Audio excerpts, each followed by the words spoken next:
When people think of climate change, they often think of a future with extreme storms, bringing too much water.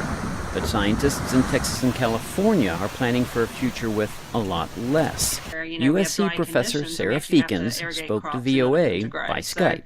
It's always a challenge having enough water for plants to grow, and especially in dry years. So that's the motivation behind trying to figure out if we can develop crops that are more resilient to drought. Feekins says higher temperatures mean higher rates of evaporation, and that means potentially less water for everyone.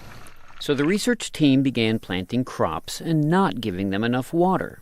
So here we're looking at these wheat varieties, and they have been bred. They've been bred over sort of about 10 years, selecting for traits that mean that they will grow well in the dry conditions of Texas.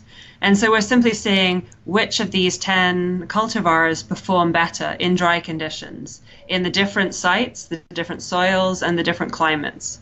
What Feekins and her team learned is that when things get hot or plants get deprived of water, they produce more of the natural wax that coats their leaves.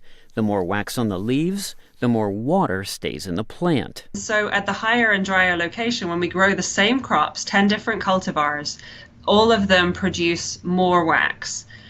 It's a little bit like on a dry day, you might put some lip balm on your lips. Plants actually put more wax on the surface of their leaves at the drier location. The team was able to grow bountiful crops with 25% less water, and they learned one other surprising thing.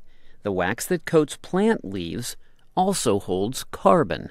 If we could double the waxiness of plants, it might actually help sequester carbon in the soils. That's an added bonus in a future that will likely have too much carbon and not enough water. Kevin Enochs, VOA News.